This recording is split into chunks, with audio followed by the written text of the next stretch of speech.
Muito bem, estamos de volta. Agora para a correção da questão 175, né, também da prova de Procurador-Geral do Procurador do Distrito Federal, 2004 ESAF. Considerando os efeitos da Constituição de 1988 sobre a ordem jurídica brasileira, assinale a única opção compatível com as regras do direito constitucional intertemporal vigorantes no direito pátrio. Interessante, né? Questão sobre o conflito temporal de constitucionalidade. Letra A. O tratamento oferecido pelo legislador ordinário ao Instituto da Arguição de Descumprimento de Preceito Fundamental, possibilitando ao Supremo Tribunal Federal a resolução de controvérsia constitucional sobre leis e atos normativos anteriores à Constituição de 88, mediante decisão dotada de eficácia contra todos os efeitos vinculantes, implicou a adoção no direito constitucional brasileiro da chamada teoria da inconstitucionalidade superveniente, até então não aceita pelo tribunal. Errado. A teoria da inconstitucionalidade superveniente já era aceita pelo Supremo Tribunal Federal. Era perfeitamente possível que o Supremo, já antes da arguição de descumprimento de preceito fundamental, antes de vir a Lei 9882 de 99, tornando autoaplicável o parágrafo 1º do artigo 102 da Constituição, muito antes disso, antes mesmo da Constituição de 88, o Supremo já admitia a tese da inconstitucionalidade superveniente. Só que havia, e há até hoje, um instrumento que permitia isso, que permite até hoje, essa aferição, que é a chamada arguição incidental de inconstitucionalidade. Com o advento do regulamento dado pela Lei 9882 ao parágrafo 1º do artigo 102 da Constituição, além da arguição incidental de inconstitucionalidade, passou-se a admitir a possibilidade de declaração de inconstitucionalidade por vício superveniente, com eficácia oponível a todos e efeitos vinculantes, graças a arguição do descumprimento de preceito fundamental.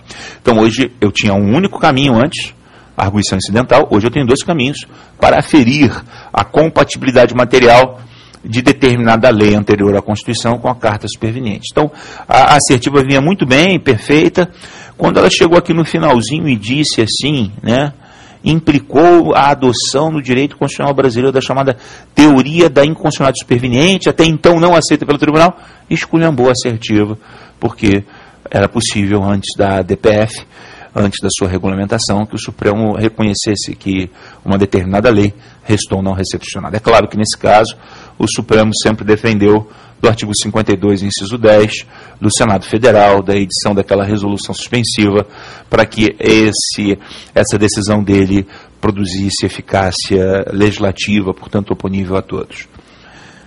Então, a opção A está errada. Opção B. A legislação federal anterior à Constituição de 1988 e regularmente aprovada com base na competência da União, definida no texto constitucional pretérito, é considerada recebida como estadual ou municipal se a matéria por ela disciplinada passou, segundo a nova Constituição, para o âmbito da competência dos estados ou dos municípios, conforme o caso, não se podendo falar em revogação daquela legislação em virtude dessa mudança de competência promovida pelo novo texto constitucional. Perfeito, a opção é correta. Então eu tinha um assunto A e dizia a Constituição passada que o assunto A só podia ser regulamentado por lei federal, que era a competência da União legislar sobre o assunto A.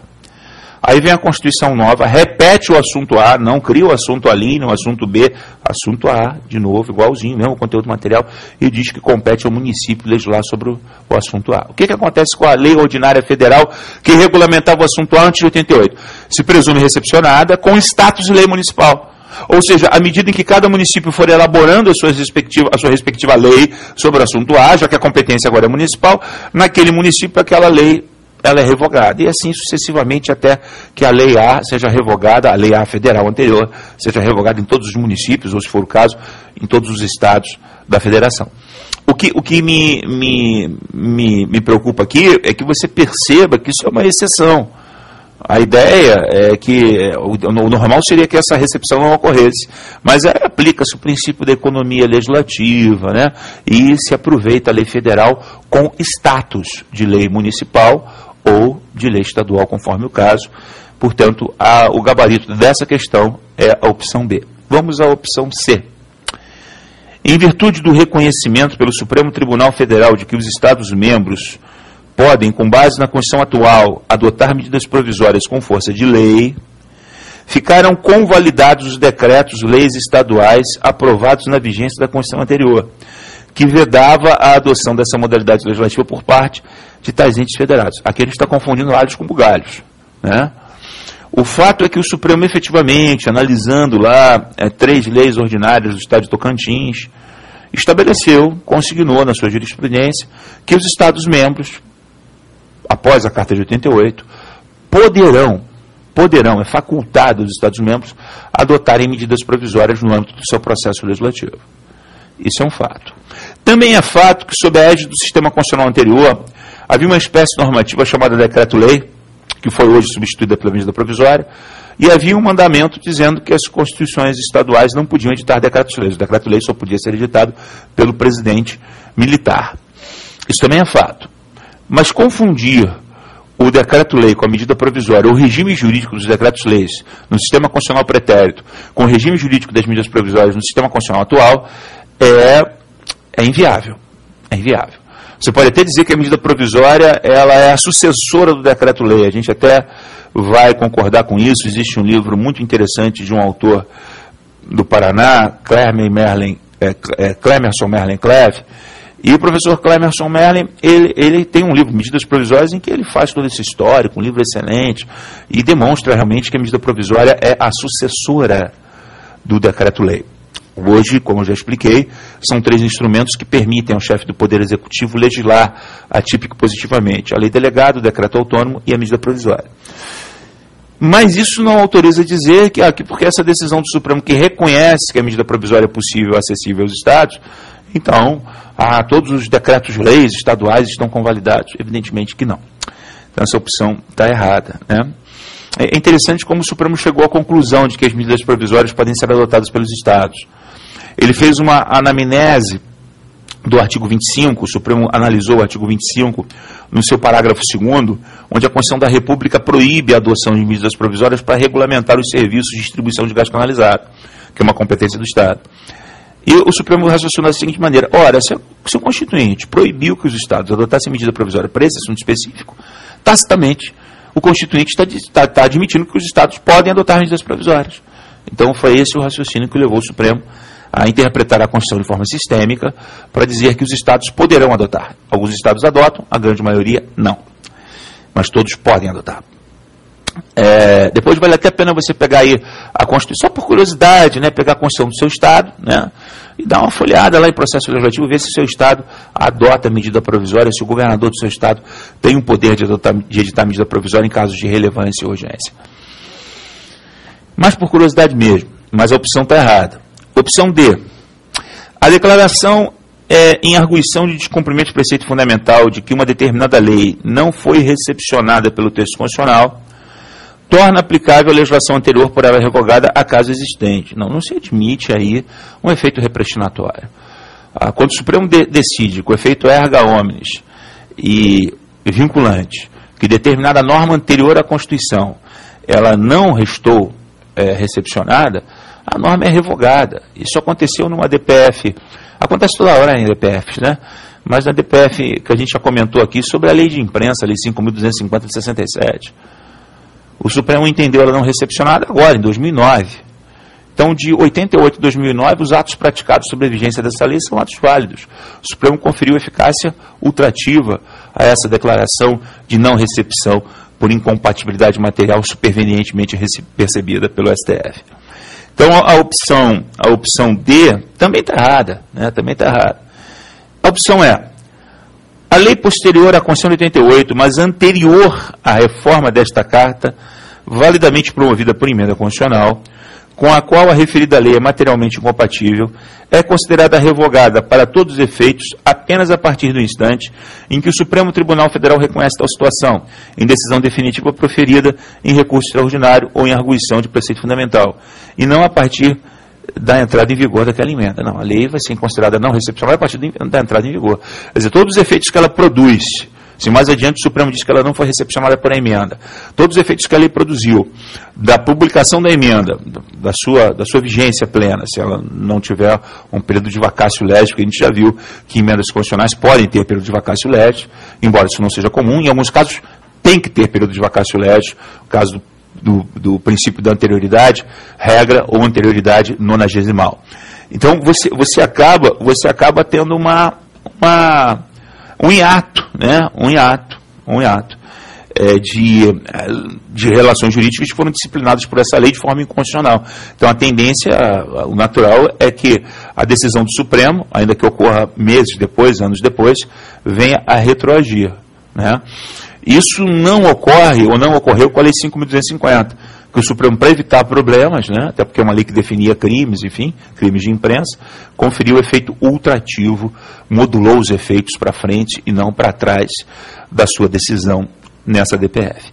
Mas quando é um pequeno lapso de tempo, aí o efeito é retroativo e a lei é considerada não recepcionada pela emenda, porque o fenômeno da recepção ou da não recepção, ele ocorre quando surge um novo conjunto de normas constitucionais originárias, ou seja, uma nova Constituição, mas pode ocorrer também, e geralmente ocorre, quando uma emenda constitucional é promulgada.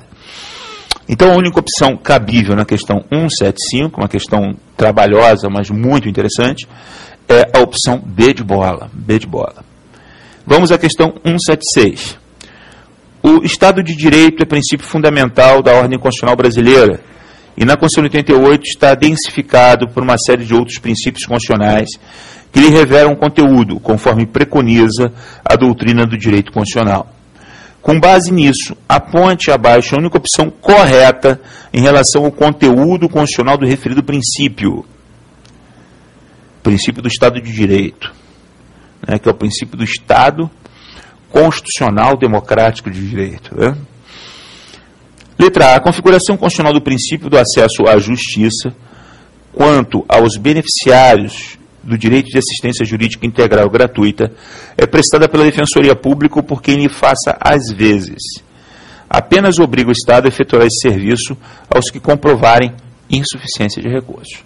O Estado, então, vai tutelar, através da assistência jurídica integral gratuita, aqueles que são hipossuficientes economicamente. O Estado não vai se preocupar com quem não é hipossuficiente economicamente. O Estado vai se preocupar em dar segurança jurídica, lazer público, educação pública, saúde pública, segurança pública para aqueles que são hipossuficientes. Me parece que essa opção é a correta, mas vamos analisar as demais, né? Letra B. Não viola o princípio da separação dos poderes e da constitucionalidade das leis considerar que a sanção do presidente da República a projeto de lei que deveria ser de iniciativa privativa, mas que for apresentado ao Poder Legislativo por parlamentar, convalida o vício formal de iniciativa. A gente já falou sobre isso, a súmula número 5 do Supremo não produz mais efeitos, essa opção está efetivamente errada. Converte o projeto de lei inconstitucional em lei inconstitucional. Letra C. Em virtude de sua subordinação ao princípio da legalidade da administração, o chefe do Poder Executivo não está autorizado a determinar que seus subordinados deixem de aplicar leis, mesmo as que entenderem flagrantemente inconstitucionais. A súmula 473 do Supremo Tribunal Federal apresenta uma outra versão para esse fato. A súmula 473 diz que o chefe do Executivo pode deixar de aplicar uma lei que, se a entender inconstitucional, até que venha uma decisão judicial em sentido contrário, não responderá ao chefe do Executivo por crime de responsabilidade. Portanto, é perfeitamente possível que o chefe do Executivo não aplique uma lei se entender inconstitucional. Entendo, isso é possível para agente político, chefe do Executivo, presidente, governador, prefeito. Isso não é possível para um delegado de polícia. Ah, não vou lavrar um auto de resistência aqui não, porque eu entendo que a lei que obriga o sujeito a soprar o bafômetro é inconstitucional. Isso já é uma outra circunstância, uma outra situação, a gente viu isso em outra questão. Aqui a gente está falando de chefe do Executivo. Letra D. A força do princípio da segurança jurídica, por força do princípio da segurança jurídica, a lei, com exceção das disposições de ordem pública que eventualmente contiver, não retroagirá para prejudicar o direito adquirido. O ato jurídico perfeito é coisa julgada. A lei pode retroagir, sim, principalmente quando se trata de disposição de ordem pública, né? Mas essa questão, ainda que você admita, não, mas ele tá ressaltando aqui que pode excluir as questões de ordem pública. Perfeito, legal, na boa. Só que o problema da opção D é que o princípio está errado. Não é o princípio da segurança jurídica, ninguém é obrigado a fazer ou deixar de fazer alguma coisa na virtude de lei, que justifica isso. A nomenclatura está errada, é o princípio da isonomia, da igualdade perante a lei. Então, como a opção está errada, né, ou melhor, nem da isonomia, também tem um princípio da irretroatividade da lei. A gente pode usar o inciso 36, o da isonomia de forma mais distante e o da irretroatividade da lei de forma mais próxima do que a gente está querendo explicar. Se, por exemplo, tivesse aqui, por força do princípio da irretroatividade da lei, né, com exceção das disposições de ordem, aí estaria correto, mas segurança jurídica não tem nada a ver com isso. Então a opção D de dado está errada. E a opção E, pelo princípio da força normativa da Constituição, que é um princípio de hermenêutica importantíssimo, apenas as normas constitucionais que apresentam todas as condições de eficácia vinculam de alguma forma os poderes públicos. Claro que não. Toda norma constitucional tem o seu índice de coercibilidade. Algumas um índice mais forte, já regulamentadas, outras um índice mais tênue, mas tem o seu índice de coercibilidade. Principalmente as normas definidoras de direitos e garantias fundamentais, como a gente já explicou aqui. Mas não só elas. Então, a questão 176, a única opção correta é a opção A, ok? Muito boa questão também, né? A gente volta na próxima.